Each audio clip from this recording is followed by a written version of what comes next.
মাশাআল্লাহ একটা ভেড়াই 3টা বাচ্চা দিছে। মাটা ওইদিকে 3টা বাচ্চা এদিকে একসাথে ঘোরাঘুরি করতেছে। দেখেন কি কিউট মাশাআল্লাহ। অল টুগেদার রোজার ঈদের পরে মাটা দিক থেকে ডাকে, এই 3টে দিকে ডাকে। তো যেটা বলতেছিলাম মাশাআল্লাহ রোজার ঈদের পরে এখন পর্যন্ত আমাদের 3টা ভেড়া বাচ্চা দিছে। একটা ভেড়ার 2টা বাচ্চা সেটা দেখাইছিলাম আপনাদেরকে আমি।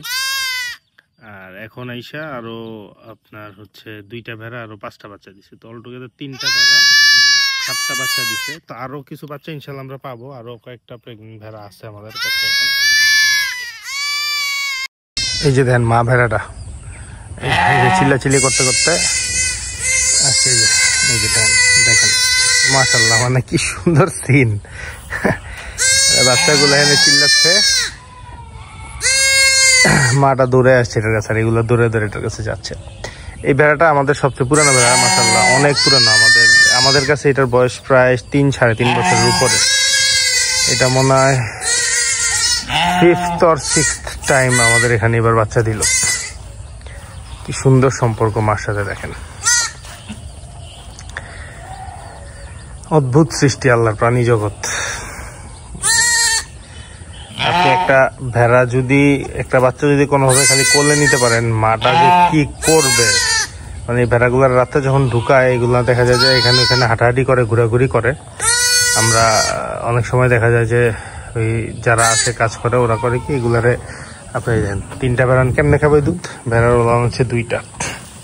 একটা ভেড়া সবসময় দেখা যাবে উইক থাকবে। তো আমরা এই জন্য ফিডারে দুধ খাওয়ানোর চেষ্টা করি ভেড়াগুলারে।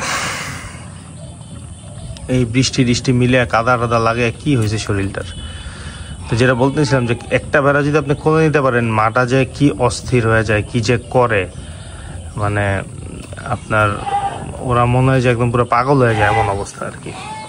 চতুর্দিকে দৌড়াদৌড়ি লাফালাফি করতেই থাকে।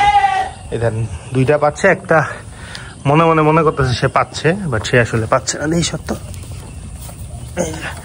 এটা সরাই দিলাম। বড়টা সবসময় বেশি পাবে, এটাই স্বাভাবিক, শক্তিশালীটা। তো এটা ছোট, তাই এইটার একটু আমি সুযোগ করে দিলাম আর কি খাওয়ার জন্য।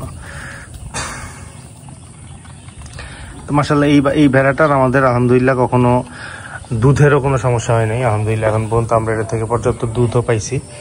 এই যে উনি আরেকজন, উনি প্রথম একদম ফার্স্ট, এই ওর ভিডিও আগে দেখাইছিলাম আপনাদেরকে, ঈদের আগে প্রথম বাচ্চা হয়েছিল এই ভেড়াটার 2টা। এই ভেড়াটাও বড় ভেড়াটাও এইটার বাচ্চা। এটার এটার সেকেন্ড ব্যাচের বাচ্চা। এটা ফার্স্ট ব্যাচের বাচ্চা ছিল মেল, আর এটা হচ্ছে সেকেন্ড বাচ্চাটা এটা ছিল। এটার সাথেও এটার একটা ভাই ছিল, খুব সম্ভবত আমাদের এখনের পাঠাটা হচ্ছে এটার ভাইটা। আর এই যে আর একটা পাঠা দেখা যাচ্ছে একটু কালো পাগুলা, এটা ওইটারই বাচ্চা।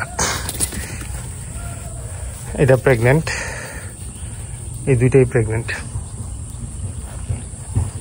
সো এগুলা থেকে আমরা ইনশাল্লাহ বাচ্চা পাবো। এই যে এটা হচ্ছে ওইটার ভাই হচ্ছে এটা। প্রথম যে ভেড়াটা দেখাইলাম ওইটার বাচ্চা এটা। এটাই এখন আমাদের প্রধান মেইল আর কি আমাদের খামারের। আর এইখানে আর একটা ভেড়া, ওই যে আরো দেখেন সামনে 2টা বাচ্চা। এখানে একটা ভেড়াও 2টা বাচ্চা। সেটার মাটা কই, মাটারে দেখতেছি না এখানে। না সরি, এটা ওই ভেড়াগুলাই। আর একটা ভেড়া আছে 2টা বাচ্চাওয়ালা। এরা মনে হয় ঘরে ঢুকে গেছে বা কিছু একটা, দেখি আমি ওই 2টারে পাইলেও আপনাদেরকে দেখাবো। তো কারেন্টলি এগুলাই আছে আমাদের স্টকে। তো ইনশাল্লাহ চেষ্টা থাকবে এগুলো থেকেই বাড়ানোর। নতুন করে তো আর ভেড়া কেনার বা ছাগল কেনার কোনো ইচ্ছা নেই। যেগুলো আছে এগুলো থেকেই বাড়ানোর প্ল্যানিং আর কি। ছাগল ভেড়ার ব্যাপারে তো আপনারা আমার থেকে আগেও ডিটেল ভিডিও পাইছেন, কেন আমরা স্টপ করলাম। ওই গাছটা দেখা হয়ে গেছে পুরো। কেন আমরা স্টপ করলাম, আমরা কি সমস্যা ফেস করছি, এগুলো নিয়ে এই জিনিসগুলো আমরা বলছি। তো আমাদের তো সব ছাগলই আমরা বিক্রি করে দিয়েছিলাম, জাস্ট 10-12টা ভেড়া শুধু রেখে দিয়েছিলাম আর কি। তো ওই 10-12টা ভেড়াই এখন পর্যন্ত রয়ে গেছে। এগুলো থেকেই কিছু বাচ্চা হচ্ছে। লাস্ট ইয়ারের বাচ্চাগুলো থেকে কিছু বাচ্চা আছে, বাট আমাদের এটা ব্যাড লাক। আমাদের এই বছর 4-5টা ভেড়া কুকুর কামড়ে মেরে ফেলাইছে। সো এই বছর আমরা এই জিনিসগুলোই প্রোটেক্ট করার চেষ্টা করতেছি আর কি। এই যে ফ্রেন্ডস, এদিকে এই জায়গাটায় বেড়া ছিল না, এই জায়গাটায় বেড়া দিয়ে দিছে এবার। তো মানে অ্যাট বেস্ট যতটুক সাপোর্ট দেওয়া যায় ওই চেষ্টাটা এবার আমরা করতেছি আর কি। তো দোয়া করেন। এইটুকুই থাকলো ভিডিও এবার। ভেড়ার বাচ্চাগুলো যেন সুস্থভাবে বড় হতে পারে, বাকি ভেড়াগুলো যেন ঠিকঠাক মতো হয়, ওই দোয়া করেন আর কি। আপনারা ভালো থাকেন আপনারা সবাই। আসসালামু আলাইকুম।